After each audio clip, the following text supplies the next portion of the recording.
I'd like to welcome you to our Wednesday webinar. For those of you who don't know, we are financial planners located in Westlake Village, California. We really do believe the proof is in the planning, like our tagline says, and that's where we like to focus. We're going to start by going over our website. If you haven't been there, please make sure you check it out. We post all of our webinars in the top right-hand corner. So make sure you check out the ones that you've missed.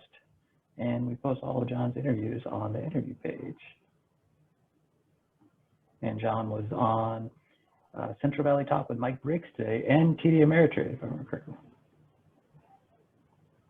We are part of a larger group called Elite Financial Network, part of a group that manages $800 million with Securities America. We are also streaming live on Facebook, so please invite your friends and family to watch.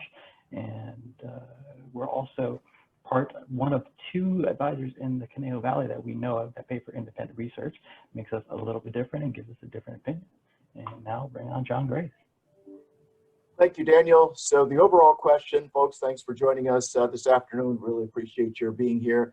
You're the reason we're here, and we love your questions. In fact, let me say this. We're talking about what's next. We're going to talk about what's next in terms of the economy, what's next in terms of where do we go from here. We're are taking our act and taking it on the road, so we'll keep you posted on that. But also, what do you consider what's next? In other words, what are you interested in or worried about or want answers for? So we're going to come back to you and ask you. That's why I'm putting it out there at the beginning, so that you have some time to think about it or gather your thoughts and then post them on the chat button. We'll go as long as you have those questions. And please understand, as you have done in the past, what we do with many of those questions is you drive what gets our attention. And typically we will continue to do the same thing where I'll give you my perspective on the markets, which is different than what you're hearing in the news. And I appear on a lot of these news interviews, and I just want you to understand, for the most part, the news is designed to sell the stuff that are being promoted. In terms of getting an understanding, not so much. We'll look at the highs when people get high on it. We get, sometimes we get high on the Kool-Aid, and we drink the Kool-Aid and wear these funny colored glasses, rose-colored glasses. But we don't see the trends, and we don't understand how to see the big picture or what to do when. So it all seems to be in real time, and many times that's exactly how people are operating. But I don't think that's a very confident way to take action. And I think that's how a lot of people get hurt and a lot of things just go awry. So we'll be asking you what you'd like to see us cover in terms of the future. And those are the kinds of things that we will follow through on, both with us looking at the market with your question in mind. And then if there's a speaker that can address an issue that we think is worth our time and, it really brings some light to the subject, we'll include the speaker. And by the way, to the extent that you have a request for help, other professional help, we're associated with a number of professional organizations. And so we have other professionals at our access around the country. So you tell us what you're looking for. Typically, we can provide you with one or two people we think would be very adept at helping you address whatever that question might be. We're happy to say this is what we cover. We're also happy to say this is out of our league. And so let's bring in another professional to help you address this so that you can see the good, the bad, the ugly, and the unknown as much as possible. All right, so our issue today is we're going to look at very closely 5 ways to avoid investor hell, because that seems to be what a lot of people worry about. And when we become so complacent, where everything's going up and everything seems like the trees are growing to the sky, it's an environment where when things go awry, it's an aha moment. And then for many of us, it's like OS, which stands for oh shucks, right? So we're trying to say, here's what we're seeing that gives us pause and what you might want to be prepared for. So we'll go through a couple of examples here. Now, let me be clear. I'm not predicting anything, but investors need to be prepared for everything, all right? The savvy investors we work with are realists who want to know in advance how bad things can get. And then they can see whether or not that is acceptable or they'd like a different answer. So we'll keep working on it. They want to see what they can do to help them from keeping their assets from being handed to them the next time the grids hit the pan. And many investors have seen a couple of times in the last decade or so, 2000, 2008, where their assets were handed to them royally with 250% losses in the same decade. No one expected that to happen, but I will say Daniel's been on board since 2006, and it was right after he joined us that we were at a workshop and someone posed the question, we've seen one 50% loss, suppose there's another one within the same decade. And as soon as we got into the car, I go, Daniel, that's a darn good question. We need to look to see what we can do in preparation for that, not to expect it, but to be prepared for it. And so we put together some concepts and started with our, by the way, largest single account at the time, 2007, January 2007, well before 2008, suggesting what this $10 million account could do to limit their losses. We didn't see them again for reasons, people got sick, people died, and we didn't see them again until 2009.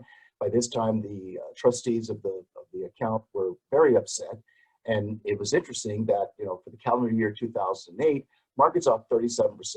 Their account was off 14, not nearly as bad as probably their retail accounts had experienced. But if they had done what we asked them to do, their account would have been down 4%. And by the time that we got together again, Daniel provided them, a report to the CFO to say, here's what you have, here's what we suggested. Had you moved this money on January 1, 2008, by March 2009, the difference to your bottom line would have been approximately $3 million. And that's the kind of work we like to do, to say, how can we limit the losses? And how might the account be larger without accepting more risk, but by reducing the volatility, or certainly reducing the severity of those declines? Okay, so let's go to work. What can we learn? Here's our introduction, and then, what can we learn from history? We'll do question and answers, and then, as I said, we want to hear from you. Here's, I think, a very important chart that has been getting a lot of mileage, and it has to do with limiting volatility. So, when the market's up like 30% or so, maybe 26% was the average in 2009, you want all that volatility. When the year before 2008, it was off 37%, you didn't want any of that volatility. So we're going to give you some examples of what we've been doing. This isn't the first time to the rodeo, to keep investors' accounts safe. From what we learned 2000, we're able to put to work. I looked again at 2008, looked again at fourth quarter 2018. How could our clients be, when the market's off 20%, could our clients be off significantly less than that? In most cases, the answer was yes, because they took the action that we recommended. And again, first quarter, or February 19 through March, first quarter, March 23rd, this year, to say, how can we limit the losses? And how might the account be larger without accepting more risk, but by reducing the volatility, or certainly reducing the severity of those declines? Okay, so let's go to work. What can we learn? Here's our introduction, and then, what can we learn from history? We'll do question and answers, and then, as I said, we want to hear from you. Here's, I think, a very important chart that has been getting a lot of mileage, and it has to do with limiting volatility. So, when the market's up like 30% or so, maybe 26% was the average in 2009, you want all that volatility. When the year before 2008, it was off 37%, you didn't want any of that volatility. March 23rd, this year, market's off over 30%. Some reports say 37%, and you need a 66% gain after a 40% loss just to get back even. We want to limit the losses so that might be in a range of, let's say, 6 to 12% or so, because it's just easier to get back to even as opposed to experiencing all of that negative volatility. And in many cases, that volatility continues, or the market doesn't just rebound the way you thought. And now it means that it might rebound. We have some examples of this long after people died. It took 20, 30 years for the rebound to occur. I don't know if you have enough time for that, but I don't think most people do. So one of the things we're looking at is this thing called it's the VIX. You'll hear it from time to time in the news. It's a measurement of volatility. And right now we're seeing the Nasdaq hit new highs, which is a very good sign. And and the VIX also hitting new highs, which is a bad sign. So you're witnessing the bull and the bear having a tug of war as to who's going to win. It will be interesting to see how this turns out. But the last time we saw, in fact, right now, the VIX is higher than it was in 2008. So that's one of the things that concern us, because if you have a simultaneous increase in equity and volatility gauges that are unusual, it is a reason for concern for many investors. And certainly it's one that we're watching. Now let's look at what we can learn from history. And this chart actually comes by way of Warren Buffett. And he says he should have paid more attention to it back in the great 2000s, when we saw a great run up for the first part of the decade, at least for the first year, and then by the end of February 2002, markets off, Nasdaq was off about 80%. So it took about 30 months or so to run up real high, and then actually it quadrupled. The Nasdaq quadrupled last 5 years of the 90s. Quadrupled. So 100,000 went to 400,000. And then in 30 months, starting around mid-January 2000 or so to the end of 2002, market was off like 80%. So, it was just a huge vacuum cleaner to taking money and making it disappear. That's not the kind of thing we like to see or participate in. And what you have here is this index of 100, where you see this red line has been before, and now we're above that this time around. This again would be something that we're very concerned about. So the rally has stretched valuations and faces risks from stalled U.S. fiscal stimulus talks and the struggle to contain the pandemic. We're all hopeful that there is a vaccine right around the corner. Right now, that is all hope. Hope's not a strategy, but we hope it's real and it actually works. Because right now it seems like we have some problems that we haven't dealt with yet. And I thought this was a good quote. Leaving the party too early can cost you as much as leaving too late. But the real question becomes, what kind of volatility can you accept? And unfortunately, most people don't know that answer, but we can help you find that answer. So as I say, look at, we saw sky high internet stocks back in 2000. They know that overstating the festivities, that is continuing to speculate in companies that have gigantic valuations relative to the cash they are likely to generate in the future, will eventually bring on pumpkin and mice. This is from, this is Market Watch. All right, so this seems to be occurring again. So that's something to watch for. Most of us don't study history. We don't like math. We certainly don't like history, but if we look at it, sometimes we can at least learn to see what we can do from the last time, which might be helpful in helping us determine how we can be better prepared for the next time. Now, this is a very interesting number 3 in terms of how to keep your money from going to hell. And this is an actual summary of accounts, and this shows what happened during this time frame. Let me just kind of highlight the colors here. The blue is the market, stock market. The red is this proprietary modeled version of volatility, and the green is the cash in the account.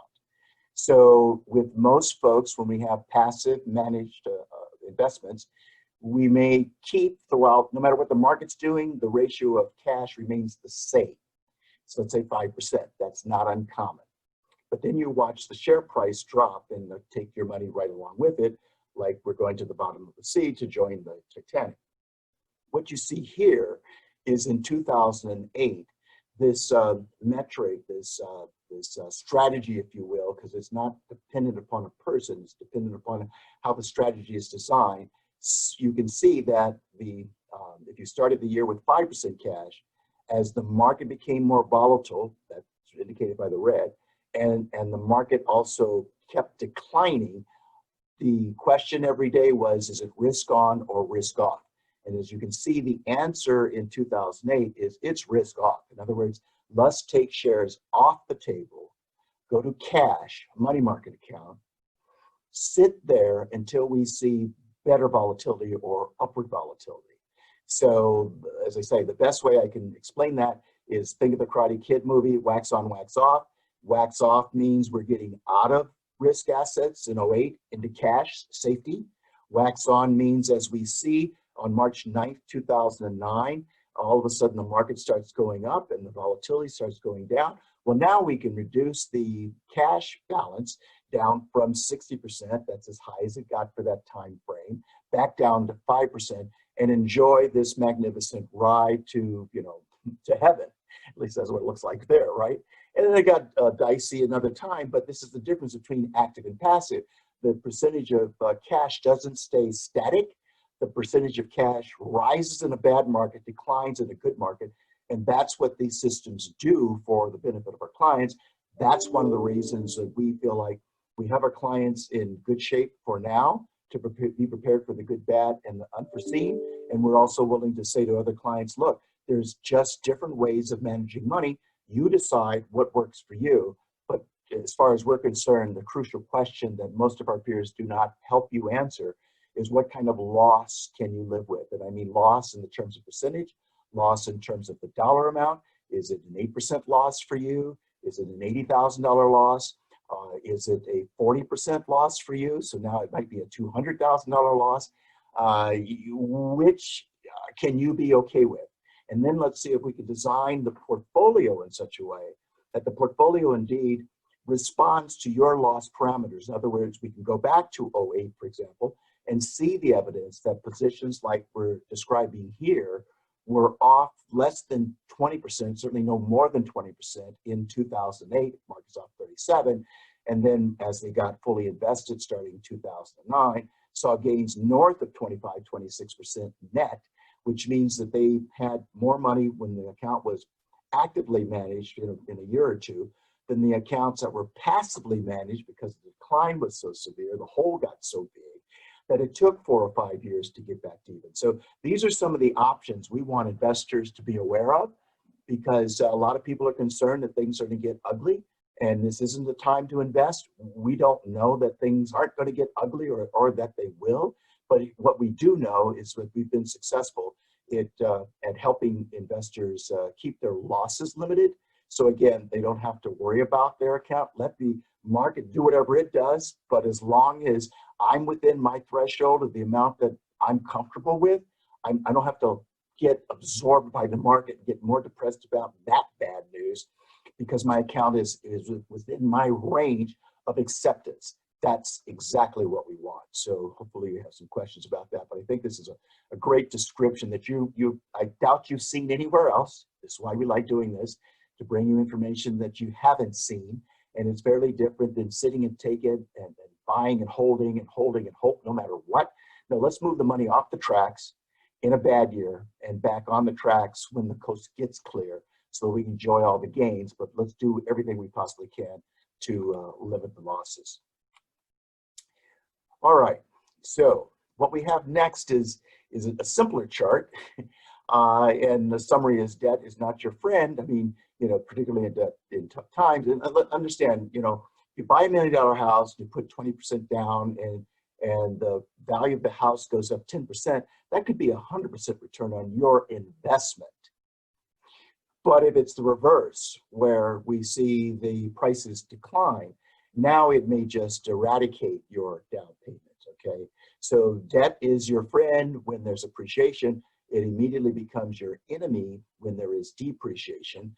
And what you see here is that a lot of the spending that's being done, that everybody's so proud of, I mean, it's the good news, but a lot of it is, it's been a transfer of payments. In other words, I'm spending the money that I'm getting from the government because I'm not getting the money that I used to go work for, but that's really not my money. It might be good for retail, but and that's a good sign for those companies that have something to sell and the earnings are good. But it's oh, I'm sorry. Yeah, that's right. Where did I go? Yeah. So this just shows you how we have income in the blue and debt in the red, rising, going through the roof. This is not a good way to spin, baby, spin. And certainly more debt is not the way to prosperity.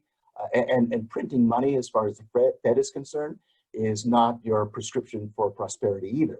We're doing both right now. I just don't see that the combination is sustainable. When that turns, I don't know. But what you see here is, it appears to be magic. It looks like it's being made up by this great macroeconomic air cushion. That's how my friend David Stockman put it. And David, very informed person. He has an informed point of view. He was the OMB director under President Reagan, spent 20 years in Washington, and then another 20 years on Wall Street. So one of the reasons that he is my friend is because he's really smart, and I'm hopeful that some of that might rub off. But he's a good observer, and more importantly, he's not answering to anybody. He's not answering to the government. His boss is there. He's not answering to anybody in the stock market or on Wall Street, where we have product to sell. So that may color or discolor our perspective, or certainly our recommendations. He calls it the way he sees it. So what you see here, again, is the dark line is that retail sales are up by 1.6% as of July, but wage and salary income is down by 6.3% as of June. That's not a good combination. And we haven't seen anything like this generosity that Uncle Sam has been providing the U.S. economy. Total government transfer payments were running at over 3.1 trillion. It's an annual rate in February, after a long, steady climb from 2.1 trillion. And that was back in the Great Recession, 2009. So everything is just off the charts. To our way of thinking, the soaring national debt, and the way David Stockman puts it, is this is Washington's fiscally incontinent politicians. This is their behavior to make us all believe that everything's just fine and just keep spin, baby, spin. Okay, so now let me give you some numbers to watch if you're into watching numbers. This one I think is a good one to keep your eye on. What does the Nasdaq do from here? I think, what are we up? It's wild this year. The Dow's up a whopping 1.5%. I mean, that's from January 1 through the market closed today. 1.5%. Or actually, it might have closed a little bit further. Let's say it's 2%. I think that's actually more like it. S&P is up about 11%. And the Nasdaq has been off to the races this year, up about 34% so far. Again, January 1 through today. Those are pretty close numbers. But you can see, again, the big disparity between a gain in the Dow of 2% and a gain in the Nasdaq of 33, 34%. There's a lot of distance between those numbers. And then you're hearing about some of these companies where they're up 80%, 100%, 500% in the same year, as we're having a pandemic and a lot of things to keep our eyes on. So if you're looking for something that might be a little bit easier to keep your eyes on, watch the Nasdaq. And this comes from Harry Dent. We had a good conversation. He put this graph together. And what he's saying is, to keep it simple, look for how the Nasdaq responds the closer we get to 12,000, and it might be a peak of 12,200. Remember, we talked about the disparity between the old money and the new money, and the new money is just going through the roof. We saw that in 2000, by the way. But at some point, there is a ceiling. So Harry's suggesting that we look at 12,000 as a number to see, does the market gather steam and take off from there? He believes that's not likely, and that we might retest the lows of 10,500 or 11,000 on the NASDAQ. So just to keep it simple, it's between 12,000 on the upside, 11,000 or so on the downside. You see some space between that if it gets a little bit frothier. But the concern is, how low can it go? And that is our real concern, and that's the primary reason we're having these conversations, so that people can imagine what could happen and recognize if that's okay with them, because if it is, you're fine, right? But if it isn't, we suggest that there are some measures that you can put in place so that you don't have to just kind of sit and take it. All right, so yeah, after August 27th, stocks rallied after Jerome Powell, Federal Chair, spoke. And we were getting back to the highs, particularly with the S&P and the NASDAQ. I believe they are at all-time highs these days. The Dow seems to be trying to play catch-up. But this, as Dit puts it, and we agree, now's the time to prepare for how low we could go. And we're saying this is maybe in the next 60 days or so to to really take the time, you're not as busy as you used to be, to imagine and to recognize what things you can put into the equation that can keep your account more stable as opposed to watching it go down like the Titanic. And let me say this, and then we'll open up for questions. So, you know, if you're an investor looking for an advantage, look no further than Investor's Advantage. And we do customized work, but there's three legs to the work that we do. First, we want to make sure the portfolio is strong, and that means that your portfolio is prepared for uncertainty that you may not recognize, or it happens after you wake up, right? And then we want to make sure that it's safe, and that is to make sure you're not taking on unnecessary risk. And love Warren Buffett's quote, risk is not knowing what you're doing, and frankly, most of us do not recognize the risk we are accepting. And then thirdly, and just as importantly, is it simple? So is it strong? Is it safe? Is it simple? And by simple, what we're saying is, do you understand what you're doing and why? Do you know what you're doing with your money and why you're doing what you're doing with your money? Had the pleasure of being on a conference. Actually, it was a presentation before our peers, my peers, with Peter Lynch. He made Fidelity Magellan famous. And that's his quote, know what you own and why you own it. Don't just buy things and feel good when they go up and feel awful when they go down, like intelligence had something to do with it. It didn't, either side of the equation. But know what you own and know why you own it, so that you can see why these pieces are in the puzzle, so that maybe we can see some gains in areas that we hadn't expected. But that's because we're diversified in more areas than stocks, bonds, and cash. Greater diversification, more legs under the stool to make for a stronger foundation. And then applying active management. Those are the 1-2 punches that we ascribe to. Greater diversification and active management, whether it's cash, bonds, stocks, or gold, okay? You want a buy strategy and a sell strategy, hopefully that performs overall within the parameters of your gain and losses, so that you can see that you are on time no matter what the market might do. Okay, so I'm gonna bring in Daniel at this point. We're gonna open up for questions, but first we're gonna clue you in on where we will be next week. It will be Wednesday, it will be 12 o'clock, and it won't be here. Where will we be, Daniel? Sorry, I was responding to a question. My camera on?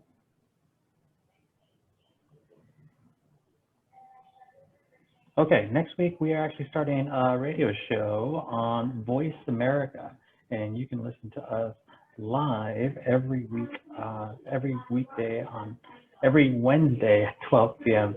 stream live through Voice America. So we're really excited about that. We can do much of what we've been doing with this group. Thank you very much. And hopefully the group will be larger. These folks they found us based on the work that we've been doing. So they asked us to consider hosting a radio show. And we thought, well, why not? Let's have some more fun and see if we can't do some good work for some other people. And by the way, on that note, let me say again that we are, in fact, I was just on TD Ameritrade just 30 minutes ago, talking about the fact that we are doing financial plans for all frontline workers. So please spread that around. We really appreciate what they do for us, and they give so much, and it seems like they get so little in return. It seems almost not much value at all to say thank you. In this way, to our way of seeing things, it's a meaningful thank you. To say, look, we'll spend 90 minutes with you and your family, making sure you see what it takes to make work optional. What happens in the event the breadwinners, regardless of being married or not, financially, the survivor knows it's a non-event. And then in the event that there are children in the equation and there's some college plans, what kind of plan can we put in place? Remember, the proof is in the planning, so that the family can see that Junior and Missy is going to get what it is we set aside for them based on our goals. And at some point that might look like being able to graduate without anybody being saddled with a whole lot of debt, which is one of the things we think we do really badly in this country. So we have to do a better job of preparing so that folks can see that the kids can graduate. We can all cry and feel good about that, but it doesn't mean that anybody has to be saddled with $200,000, $300,000, $80,000 worth of debt that makes them feel like they're carrying this cross for the rest of their lives. Yeah, you're right. Planning is probably the most important thing that people don't do. So it's definitely where we start and where we like to focus. And we're going to be opening up for questions and answers. And there, in everyone's menu, Zoom menu, there should be a question and answer button. Please feel free to send questions there or send me a chat directly and we'll get your question asked. First question, what if the market doesn't correct? Well, that would be a first. I mean, I suppose that all trees grow to the sky, right? I suppose, although I've never seen that. And I've never seen a market that never corrected. It may go on longer than we ever imagined, but as I say, there is always a top in everything. And my real concern is when we don't see corrections of any meaningful size, many investors get very complacent and just know that they're going to make all this money on the house and all their investments and go to heaven, everything's just fine. Except I see no evidence of that in the real life that we know. So as long as you're enjoying the upside, continue. We want all of the gains. But as I say, the real, where we think the rubber meets the road is limiting those losses, because they're just, and we've done some of the math here, they're huge erasers. The hole just gets bigger and bigger, and then the need to get back to even becomes exponentially more difficult. I mean, what, Daniel, if you're off 60%, you need what, 150% to get back to even? Yeah. I think that's right. You know, if you're off 50%, it's 100%. Most of us think it's, I'm off 50, so I only need 50%. No, you need 100% to get back to even. Do you like those odds? Please recognize that's the game you're playing. And please, you know, be alert to, can I live with that? Because if you can, go with God. And if you can't, well, then maybe there's some other things you can do so that you don't have to not have a nice day. Because, I mean, remember, we've seen two L-shaped recoveries, one in this country and the second one in Japan. And it took 25 years for stocks to get back to even after the Great Depression. 25 years. That's assuming you didn't sell a stock and you didn't take out any money. Now, who didn't need any money out for 25 years? And after your account's been crushed by 80, 89%, are you really going to continue to hold the same 30 stocks that just took $1 million to 108,000? And then it takes 25 years, or it took 25 years for that money to come back to even, again, assuming no withdrawals and you know, no sales. But let's also recognize that the market came back for most of us long after we were pushing up daisies, because if we were an adult in the early 1900s, the life expectancy, it was about mid-50s. So if you were an adult and it took 25 years, yeah, sorry, your heirs might have enjoyed that, but you didn't, you missed it. And then more recently in Japan, right now, the Nikkei, this is New Year's 1989, peaked at 39,000. Last I looked, it was around 22.5. My real point is, this is now 30 years later, the Nikkei has not yet gotten back to even. You see Warren Buffett moving into that space, which is interesting, but he may be doing like what we've been seeing the millennials do recently from the standpoint, a lot of new money has come into the market. I think that's what's driven these prices to these nosebleed levels. But the majority of that money came in when? After the bottom. The millennials stepped up with their cash after March 23rd. So they've only seen upside. They didn't see what happened just before they got in, or maybe they saw it, but they didn't feel it. They've only seen the upside. So, you know, imagine being in a position, Japanese stocks, Nikkei 225, 30 years later, and as I say, 22.4, 22.5, somewhere in the neighborhood, well short of 39,000. 30 years later, still not back to even. Could that happen again? I'm saying, well, it's happened twice that we know of. Why would it not happen again? Is it going to happen this time? Who knows? But we want you to consider that before you just say, put it all on the table and throw the dice and hope for the best. So I'm gonna take the different stance and say, what if the market doesn't correct? And all right, it's very possible. What if the Fed is really willing to do whatever it takes to not let this market go down? And when I say whatever it takes, is really just keep throwing money at it, however they need to, whether it's buying stocks, buying bonds, whatever they need to do, and they can actually work through all the problems that are going into the economy by just throwing money at it. That's possible. And if that's the case, and we do see that, then we are in another bull market. The question is, how long does it last? It will correct at some point. Is it 5 years? Is it 10 years? Is it 2 years? Who knows? There will be another correction at some point. that's not the risk. The risk is it does correct sooner rather than later. So where we like to say is the proof is in the planning, and you need to plan on it correcting at some point. If John's wrong and the market doesn't correct for the next 5 years, you wouldn't miss anything by being invested. You need a sell strategy to get out of the way if it does correct, but you don't miss anything by being prepared for it. And that's really the point. You have to be prepared for both sides, especially if you're approaching a period where you're going to need the money. Seeing a large loss in that period can be devastating, and it can really make the difference between keeping on track for retirement or going back to work. Well, and thanks to a good client, I have a great visual aid here, okay, which says that the Fed's going to do, the central banks are going to do everything they can to keep these bubbles full of air.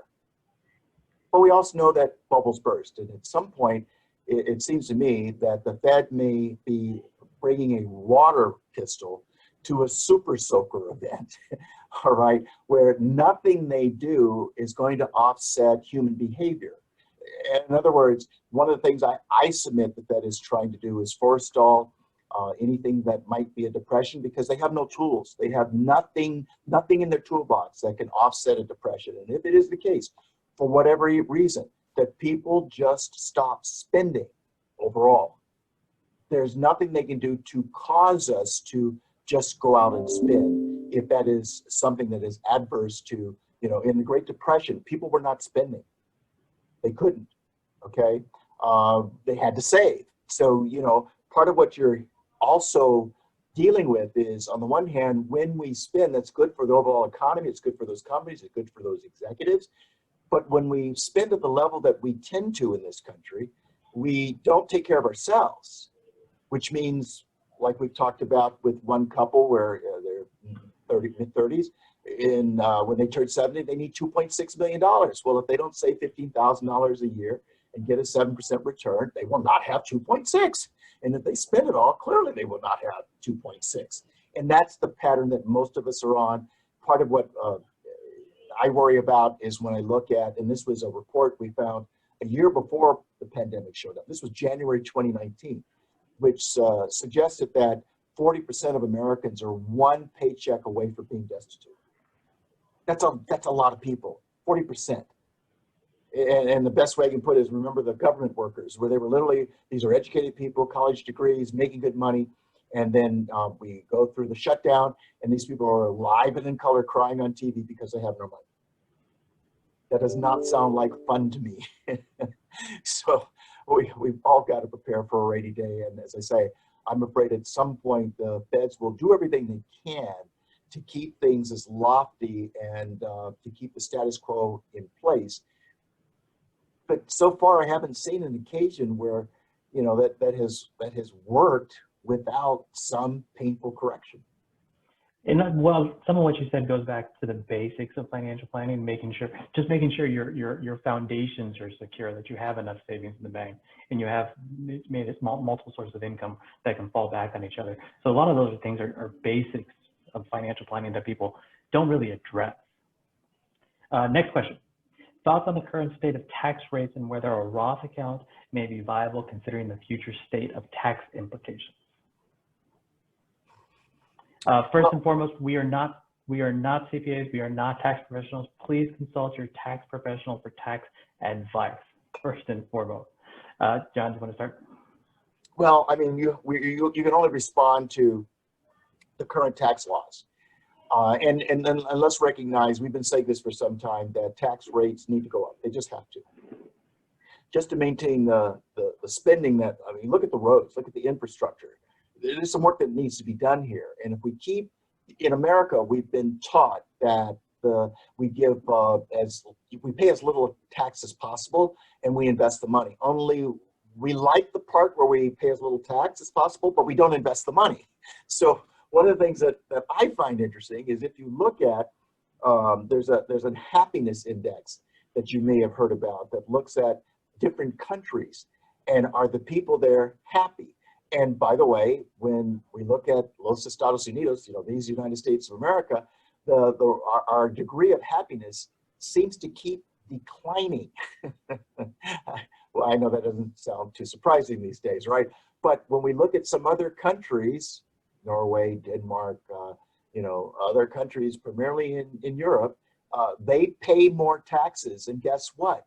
The people who pay more taxes in those countries, their happiness index is higher than ours. So maybe we've kind of accepted something for so long that's just the wrong end of the arrangement. Maybe from what I can see, the people who feel like they're happy even though they pay more tax is because they see what their tax does for them.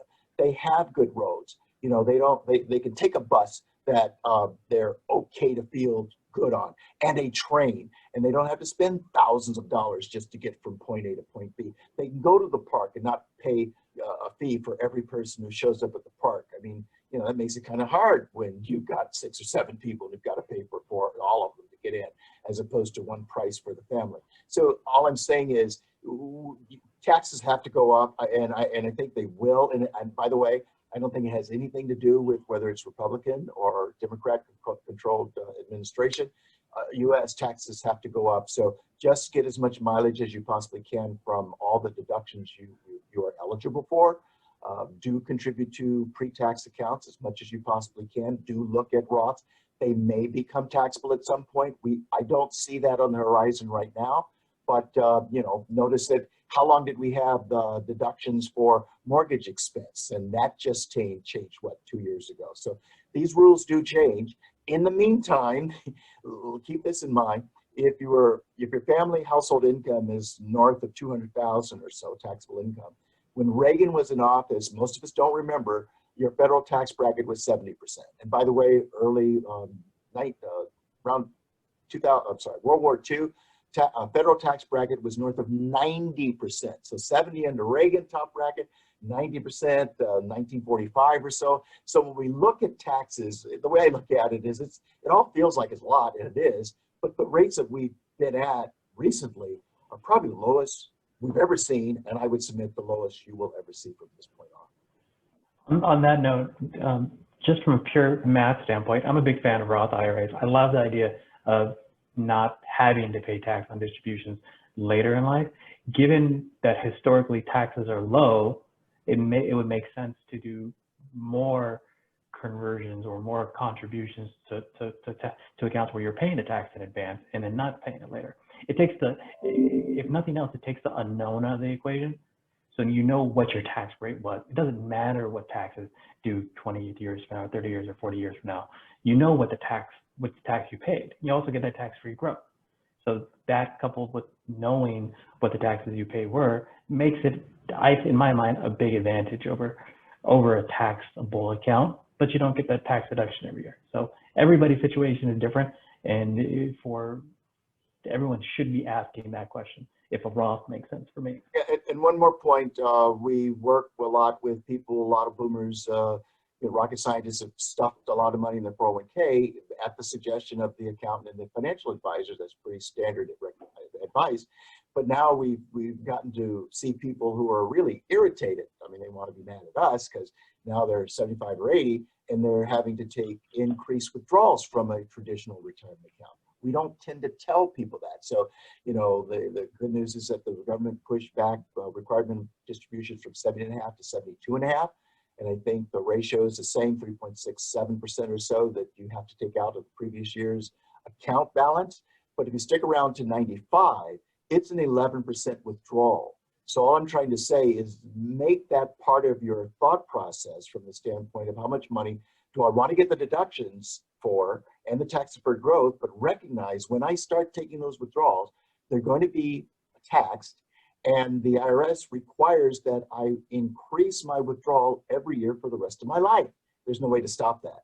So this is part of the reason why we're saying, look, when we tell people buy and hold and you have to withdraw, that's not buying and holding.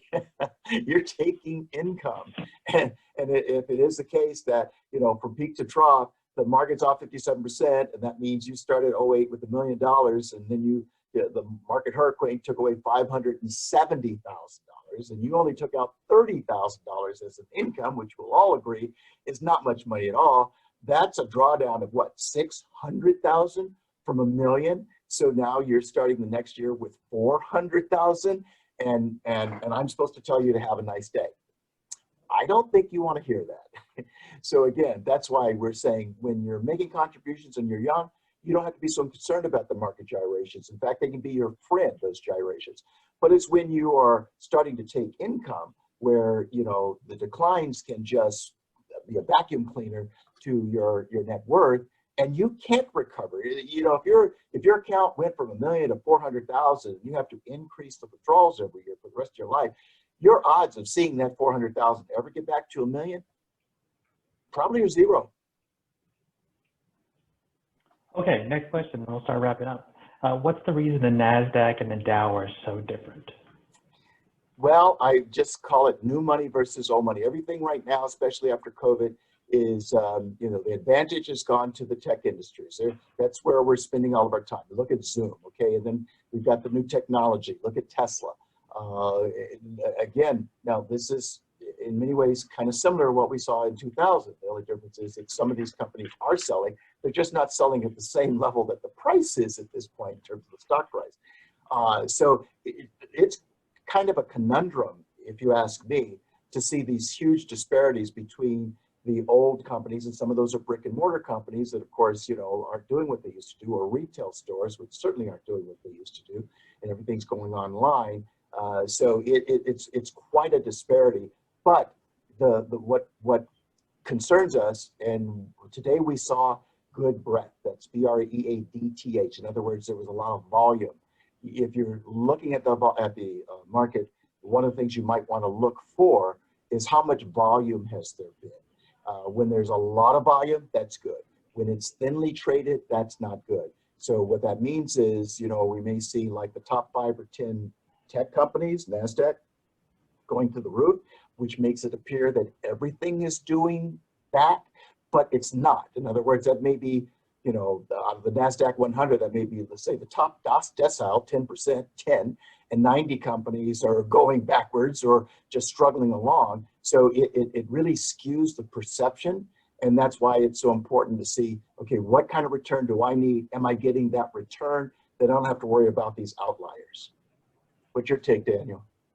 Yeah, I would agree. Old money versus new money is actually a good way to describe it. I've only heard you say that one before. And it's typically in normal years, the disparity isn't that large, and it's really just those tech companies that are driving up the Nasdaq, like Tesla and Apple, and that makes me very nervous, particularly Tesla. But those kind of things make me nervous, and it's just something to keep watching. And don't know why the performance is really so different, other than just those tech companies that are driving those returns. And there's really only 5 of them that are doing it. And you like Tesla. In fact, you drive a Tesla, right? I love the company. You're thinking of getting another Tesla. Yep. If you right now, you may only need one car, right? As I understand it. If the wife ever actually has to go back to the office, then we'll probably get another Tesla. But I love the company. I love the car. I think they do great work. But I mean, if you look at the market cap, the market cap for Tesla now is more than, I think, GM, Ford, and one other company combined, with a fraction of the sales. And future demand, I just don't believe can justify that high of a price. And here comes competition, right on their heels as we speak. Yeah, NIO, I believe, is a company that just really kind of took a big gain, and they're a future tech. They're a future electric car company. They're not even really out yet. So it'll be very interesting to see where it goes. Stay tuned. Film at 11. Yeah. Okay, what do we have next? All right, so many folks were in surprise and awe, especially from February 19th through March 23rd. So that suggests to us that many of us were prepared for that environment, which means we were probably not prepared for the next environment, whether it's 4 months or the next 20 years. That's the kind of work that we do. As I say, it's about being strong, safe, and simple. Strong to look at absolving uncertainty. Safe from the standpoint of reviewing risk to see that it's a risk you can live with, and simple from the standpoint of knowing what you're owning and why you own it. So to the extent that we can be of help to you or to those you know, please feel free to join us, and we'll sit down with you. whether it's in the office or on a Zoom call. And again, we are continuing, at least through the end of this year, to say, you know, line up the folks you know who are frontline workers. We'd like to do what we think is, you know, the best goodwill we possibly can. And that is making sure they have a financial plan that makes sense to them, so they can see in the event we retire at 70, 65, whatever it is, will we have enough money? And if one breadwinner passes before the other, will the survivor be okay financially? I'm going to miss you, but I'm not going to miss your money. Maybe I'll be okay.